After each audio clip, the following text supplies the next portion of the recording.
এদের বাড়ি ঘরে রান্না নেই, এত ঢং করবার সময় কখন পায়? আমি আবার তার কমেন্টটা দেখে একদম অন্ধ পালা, কারণ এতদিন দেখে তো আসছে আপুদের কমেন্ট গুলো এরকম বলে, আজাইরা বলে, মানে ওই আলতু ফালতু যত কমেন্ট আছে আর সব কমেন্ট গুলো দেখে আসছে আপুদের, বাট ভাইয়াদের কমেন্ট একটাও দেখিনি। এই ফার্স্ট টাইম আমি এরকম ভাইয়াদের কমেন্ট পাইলাম। ওই যে বললাম না, তার কমেন্টটা দেখে আমার অন্ধ হয়ে যাওয়ার পালা, তাই আমি চোখ বড় বড় করে তাকে তো একটু মানে খুঁজতেছিলাম, আর তার কমেন্ট একটু পরবার আরো মনোযোগ সহকারে চেষ্টা করছিলাম। এই যে ভাইয়াটা আমাকে এত সুন্দর কমেন্ট করছে, তোমাদের যদি আমি না দেখাই তোমরা কিভাবে দেখবে বলো? এখন কিছু কিছু পাবলিক এসে আমাকে বলবে যে যাক ভালো হয়েছে, এরকম কমেন্ট থাকলে ভয়েসটা দেওয়া যায়, নইলে তো ভয়েস দেওয়াই যায় না। আরে শোনো, তোমরা আমার এরকম কমেন্ট কিছুই লাগে না, আমি এমনিতে আল্লাহর রহমতে আমি অনেক সুন্দর ভয়েস দিতে পারি। আর তোমরা সবসময় দেখছো আমার মানুষের বদনামও করা লাগে না, আর অন্যের কমেন্টও ধরা লাগে না। আমার পিছনে যারা লাগে তাদের তো আমি পাঁচ কথা বলবো। কালকে সন্ধ্যাবেলা লাইভে আসছিলাম, ওই লাইভে সবাই তো আর জয়েন হইতে পারো নাই, অল্প অল্প মানুষ জয়েন হয়েছিল, ওই জন্য সবাই তো আর শুনতেও পারে নাই আমি যে কি কথাটা বলছিলাম। সব থেকে গুরুত্বপূর্ণ কথা, এই কথাগুলো আমি হাজারবার বলছি, আবারও আজকে বলতেছি, প্লিজ তোমরা আমার কমেন্টে এসে কেউ বলো না সাপোর্ট করলে সাপোর্ট পাবেন, ফলো করলে ফলো পাবেন, এইসব কমেন্ট একদম করো না। এতে আমার পেজে কিন্তু খুবই ক্ষতি, আর আমার থেকে তো সব থেকে বড় ক্ষতি কিন্তু তোমার হয়। এত কষ্ট করে ভিডিও করো, সেই ভিডিও এডিট করো, তারপর ভিডিওটা ছাড়ো, মানে পুরাই কষ্টের কোনো অভাব নাই। তারপর যদি তোমরা বলো ফলো করলে ফলো পাবেন, সাপোর্ট করলে সাপোর্ট, আরে ভাই এগুলা কি? তোমার ভিডিও যদি সুন্দর হয়, ফেসবুক ম্যামে এমনিতে তোমার ভিডিওগুলো ভাইরাল করে দেবে। আর একটা সব থেকে গুরুত্বপূর্ণ কথা থাকে জানো, তোমরা ভিডিও ছাড়বার আগে অনেকেই দেখছি উপরে ক্যাপশনে লেখো ফলো করলে ফলো পাবেন, আবার নিজের কমেন্টে নিজেই লেখো যে ফলো করলে ফলো পাবেন, সাপোর্ট করলে সাপোর্ট পাবেন। এইসব ভাই লিখো না, এতে তোমার পেজ কিন্তু একদম ডাউন হয়ে যায়, রিস্ক কমে যায়, এঙ্গেজমেন্ট কমে যায়, মানে পেজে যত যা আছে সব কিছু একদম কমে যায়।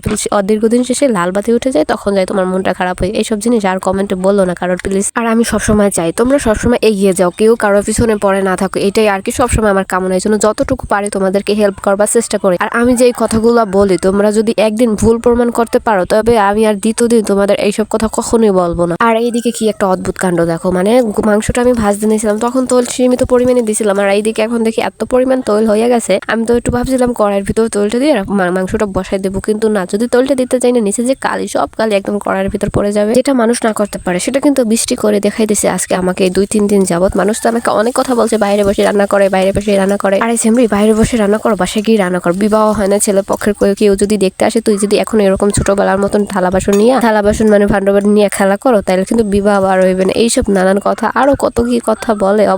অবশেষে তাদের মন কামনা পূরণ হয়েছে। আমি এখন বাসায় বসে কালকে রাত্রে ভিডিওটা করছি, আজকে সকালে উঠে তোমাদের কাছে শেয়ার করতেছি। আমি তো চাইছিলাম আজকে ইউনিক কিছু ট্রাই করবো, বাট সেটা করা হয় না। প্রদীপের কালি তোমরা একটু পর দেখতে পাবা না আমার মাংসে কতখানি কালি লেগে পড়ছে। আজকে আমি কিন্তু রাশিয়ান মুরগি রান্না করতে নিয়েছিলাম, এই জন্য একটু ভাজা করে নিয়েছি। ফ্রাই প্যান, আমার নতুন ফ্রাই প্যান, মাটির তৈরি, আমার নিজের হাতে বানানো। আর নিজের হাতে বানানো জিনিসে রান্না করতে যে কতটা শান্তি, যারা এরকম বানায় রান্না করে তারাই একমাত্র বুঝে এগুলা রান্না করতে কতটা পরিমাণ শান্তি লাগে। আচ্ছা, তোমরা কি রাশিয়ান পোলট্রি মুরগি এরকম ভাজা করে খাও, নাকি ডিরেক্ট মানে রান্নাটা বসাই দিয়ে তারপর খাও? তোমাদের কাছে কোনটা সব থেকে খেতে বেশি ভালো লাগে? আমার কাছে তো ওই মাংসটা মশলার সাথে একসাথে কষাই, তারপর ওই যে মশলার সাথে ভাজা করে না, ওইটা খেতে সব থেকে বেশি ভালো লাগে। আগে যে হলুদ মরিচ লবণ দিয়ে যে ভাজা করে না, ওইটা খেতে একদম আমার কাছে ভালো লাগে না, কেমন জানি মাছের মতন খেতে লাগে আর কি। আর এই পোল্ট্রি মুরগিটা স্বাস্থ্যের জন্য নাকি খুবই ক্ষতিকর, এটা কি সত্যি? আমি শিওরলি জানি না, কারণ এটা নিয়ে আমি কোনো সার্চ করি না, এই জন্য আমি শিওরলি জানি না।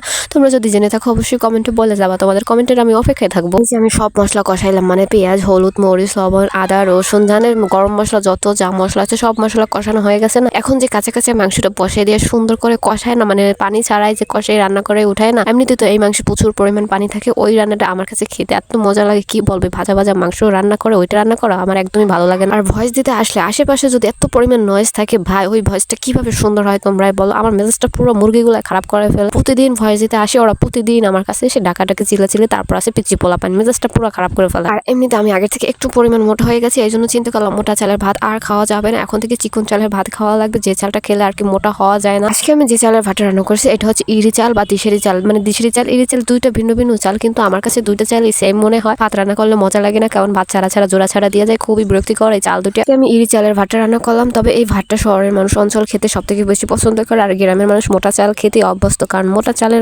চালের ভাতে যে পরিমাণ স্বাদ থাকে অন্য চাল ওই পরিমাণ স্বাদ তোমরা কখনোই পাবে না, আমি তোমাদের গ্যারান্টি সহকারে বলতে পারি।